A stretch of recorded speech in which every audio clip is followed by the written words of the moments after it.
Okay, so in this lecture, I'm going to start discussing path integral for space-time QFT.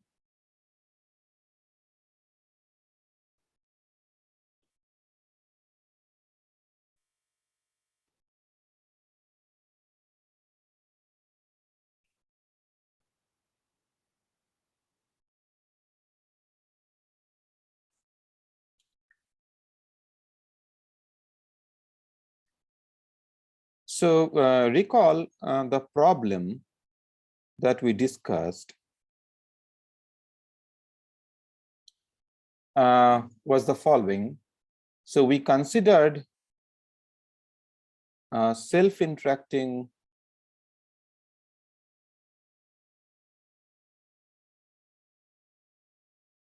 a scalar particle of mass m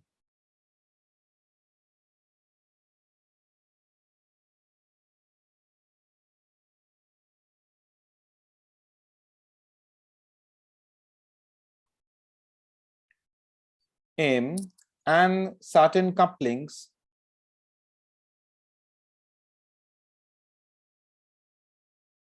lambda 3, lambda 4, and so on. They are the cubic quartic interaction vertices. And then we defined a theory to be given by all possible n-point Green's function. So theory given by all possible n-point Green's functions,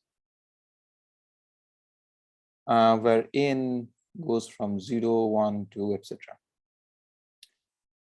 This result for the Green's function were given. We came up with the Green's functions by drawing certain Feynman diagrams.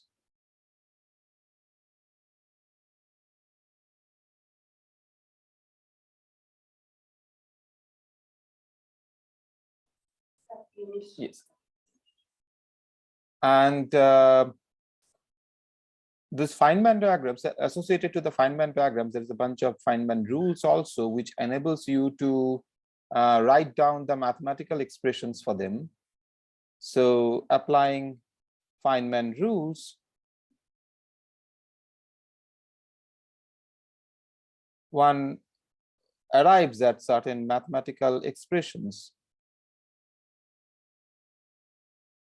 for the Green's function, and these expressions are obtained from the Wehrlein theory plus topological considerations.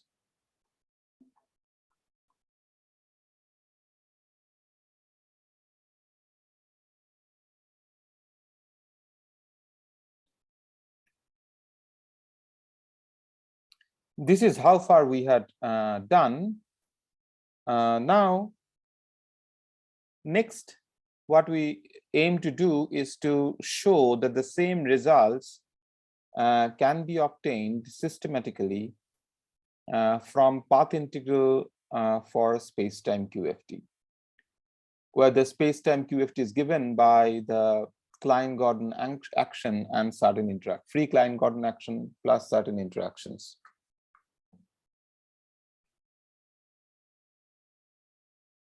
So the claim is same results can be obtained systematically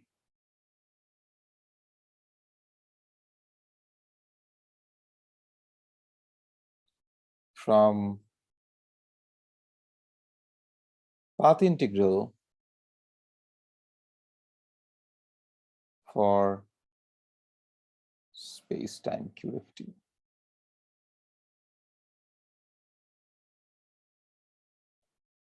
The particular case that we are discussing is the Klein-Gordon field, Klein-Gordon quantum field theory. In order to establish that claim, the goal that we have is the following. The first one, so let me write down the goals. The first one is basically what I just said. come up with a QFT algorithm for GN. So that's what we have to learn first.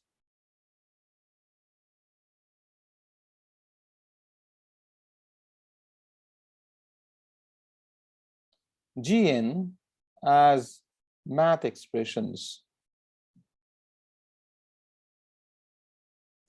But that cannot be the end of the story, because we just have gotten certain mathematical expressions. We don't yet know what they mean. So, so one has to make sense of those expressions at a quantitative level. So making sense of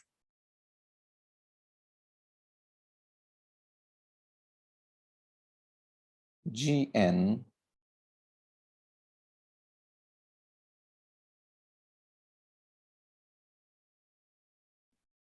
at quantitative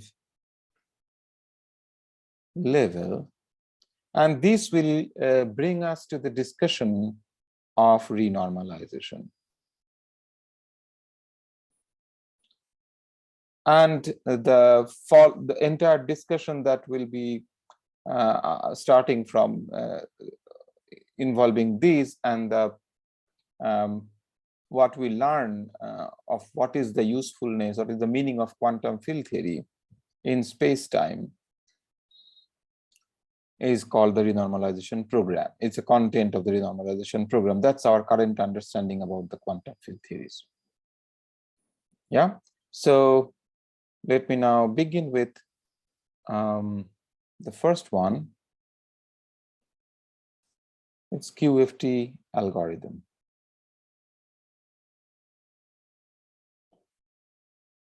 And we are specializing to the scalar field or the Klein-Gordon field.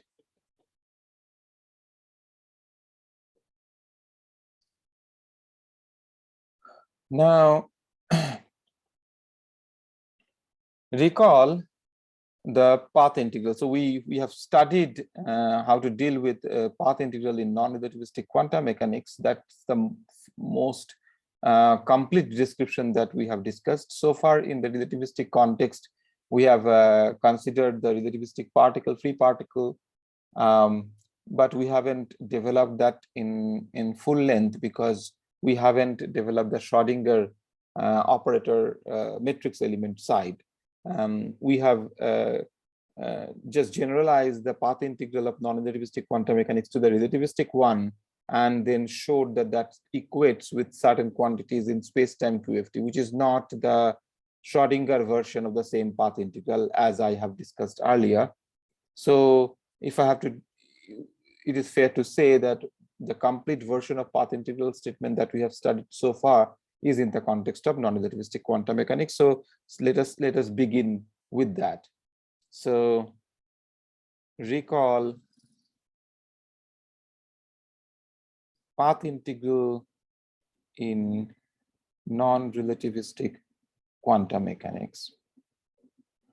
There we had the matrix element TF, XF, a bunch of operators sandwiched between these two states, initial and final states, is given by certain normalization n times the path integral, where the paths go from Ti to Tf within the domain T equals Ti to Tf. The paths are fixed at the boundaries to have the values xi and xf respectively, and then this measure path integral weight factor is if of x, and the classical functions that correspond to this kind of, these are insertions that correspond to these operators. And this SIF means that basically what I just described about the paths, and action has a time integral from Ti to Tf. That's what it means.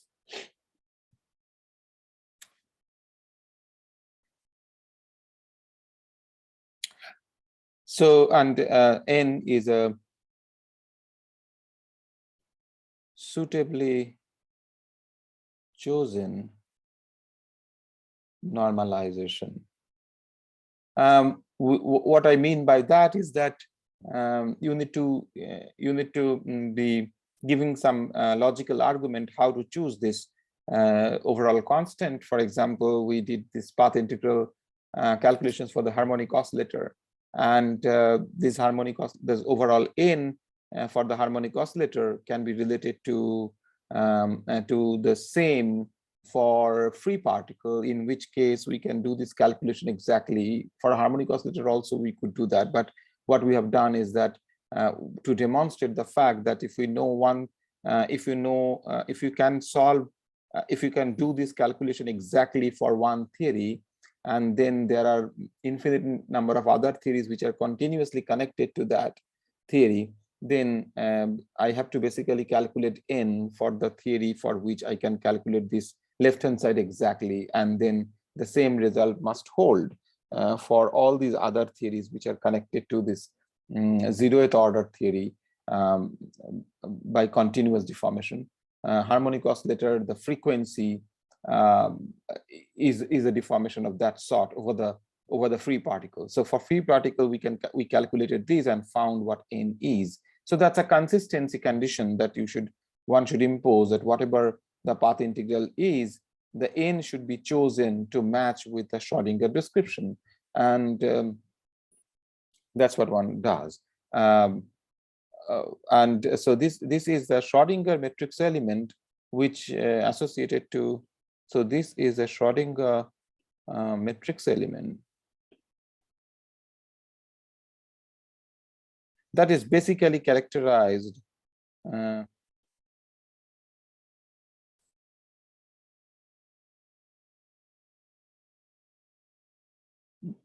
by a time evolution operator Hamiltonian, okay, by an Hamiltonian. So given an Hamiltonian, you have an Hilbert space, you know the action of that, and then that gives you the fundamental methods of calculating this inner product, okay. And one more important thing is that this equality is understood to be an exact statement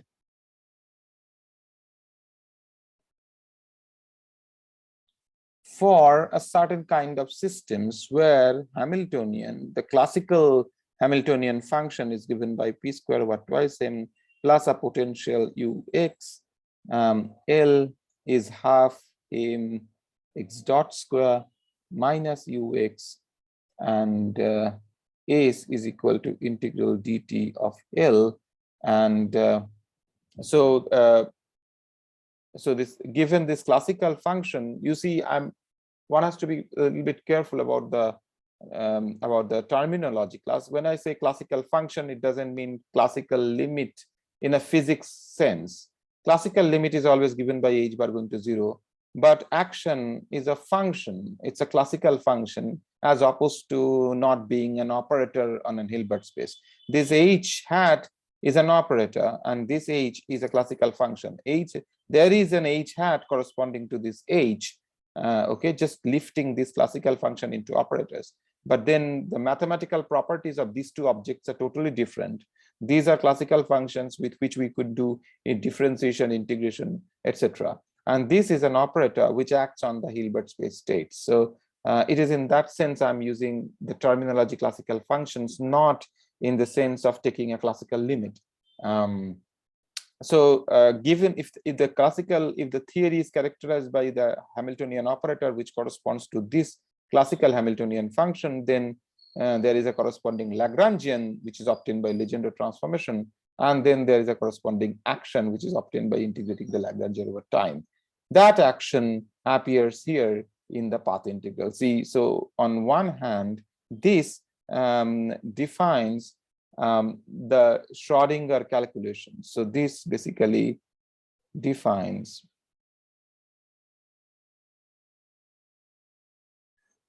Schrodinger theory calculations, and this one defines path integral calculations.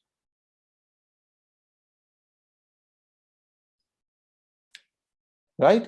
So then this equality, we have proved that this equality is right, it holds. Now given this non-relativistic statement setup, what we did is we studied a mathematical analogy to import various constructions in the non-relativistic quantum mechanics into the quantum field theory. So recall mathematical analogy, and it has been discussed in additional note number 3.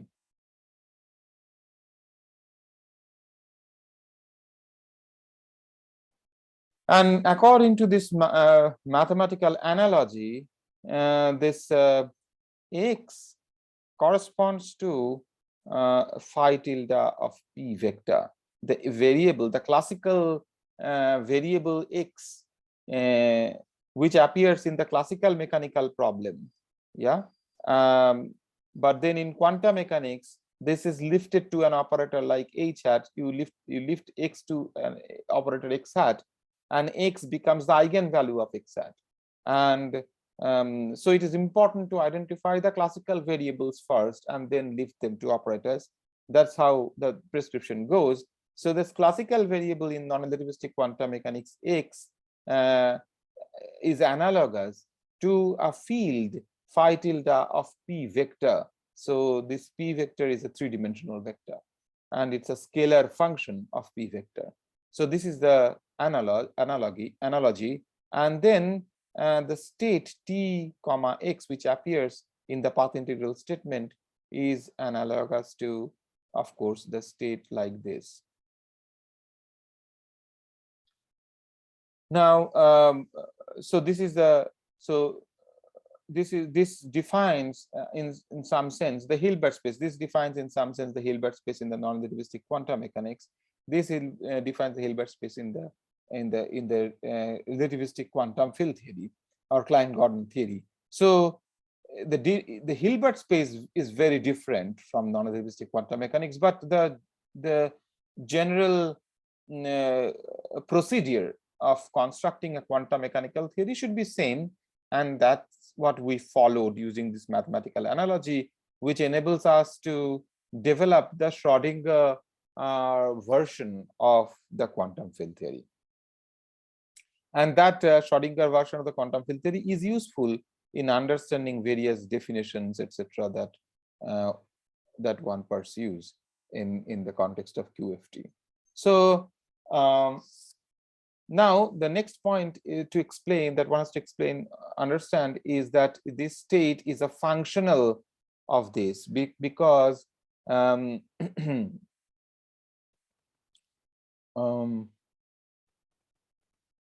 this functional in the sense of so when you have a functional, it encodes all values of the function in a particular domain. So the functions that are involved corresponding to this functional is this phi tilde, and the domain is the entire three-dimensional momentum space. Okay, so that is the domain. On that domain, you have all possible, of course, well-behaved scalar functions, and the single state knows about the has the information of the entire function over the entire domain, not a specific value of the argument p vector, but over the entire domain. Just like the action is a functional because it knows the single value of the action knows the entire functional form x of t over the complete domain of t. It is not you don't calculate action for a particular value of t, rather action has an integral over t. So for all values of t, the information about xt is going in to give you the final value of the action. Similarly here, for all values of p vector in the entire three-dimensional momentum space, the information of this function over the entire domain of those p vectors goes into giving this state. That is, in that sense, it's a functional. When you talk about this functional, it does not include the time dependence, because time dependence you have extracted out. You have made a fixed time at which you are expanding the basis, just like in non-relativistic quantum mechanics. Here the bases themselves are functional because we were dealing with a field theoretic system with infinite number of degrees of freedom. So this is a this belongs to the Hilbert space of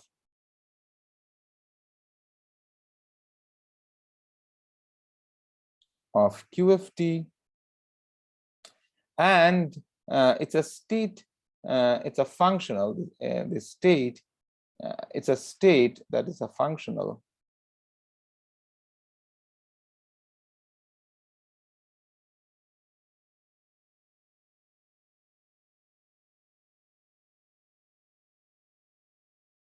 of phi tilde p.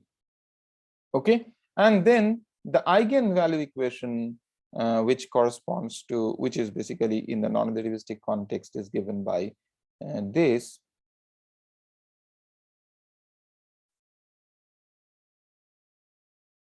which basically means that x hat of t, in the Heisenberg sense, the operator has a Heisenberg time dependence. It's that time dependent operator at a given value of, so if you define x hat at a particular value, say t equal to 0, then at a later time t, x hat will be related to related in a particular way, time evolution operator, unitary transformation of x hat at 0 using that time evolution operator. It is that operator that we are considering here. Then the state, the meaning, the definition of the state is this, is the following, that this state is the eigenstate of the x hat Heisenberg operator at t with eigenvalue x. So it is in this sense, this x does not depend on time. It's just a basis. It's a label for a basis. So this this equation will correspond to something like this, which is phi tilde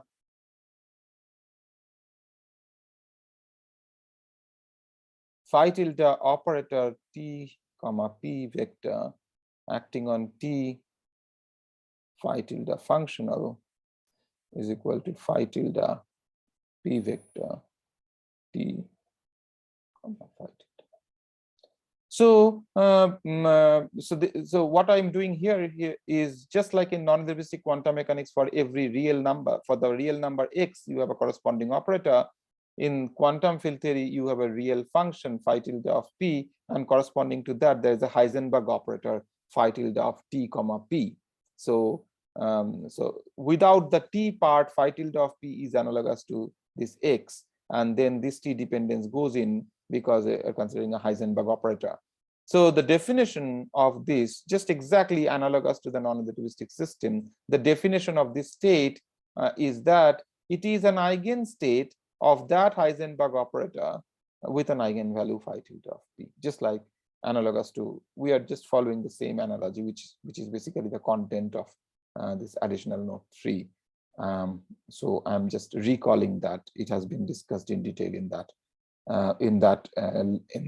video. I'm just recalling those things to brush up your memories. So this operator, this object is an operator in canonical quantization.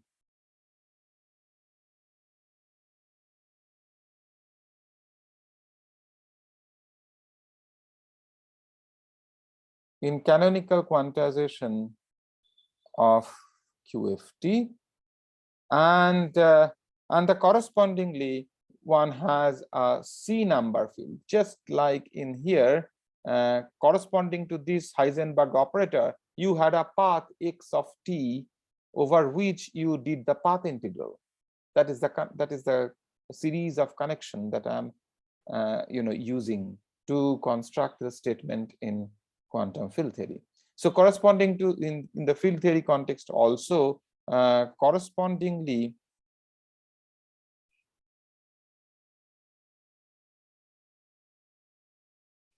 there exists a classical function or a C number field, a C number field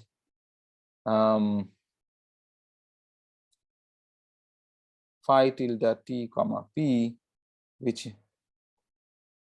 needs to be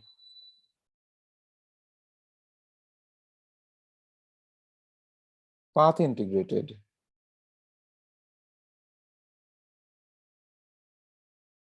in the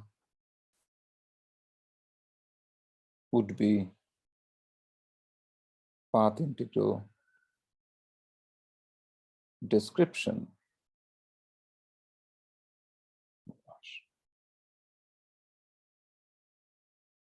of QFT. Right? I mean, whatever path integral description that we are imagining to construct, it is this classical field phi tilde t comma p, which corresponds to the Heisenberg operator phi tilde hat t comma p, that needs to be path integrated. That is how we should construct the path integral. Now, I will end this part. I will go to the next slide. Before that, what I'm going to do that in the next slide is the following. I'm not going to write this equation again. What I'm now trying to say is that this statement is not exclusive. I mean, this statement is linear in phi, and therefore, if you take a linear combination of phi hats for different values of p, you would get the corresponding same linear combination of phi tilde classical function for those different values of p's on the right hand side, right? In particular, you could take a Fourier transformation of phi hat, Fourier transformation over p, and that will give you Fourier transformation is a linear transformation. Phi tilde of p is related to phi of x vector. So if you do a Fourier transformation, then phi hat of tx vector, which is a linear combination of this object here, will satisfy the similar eigenvalue equation. So that's what I'm going to do now. I have to show this.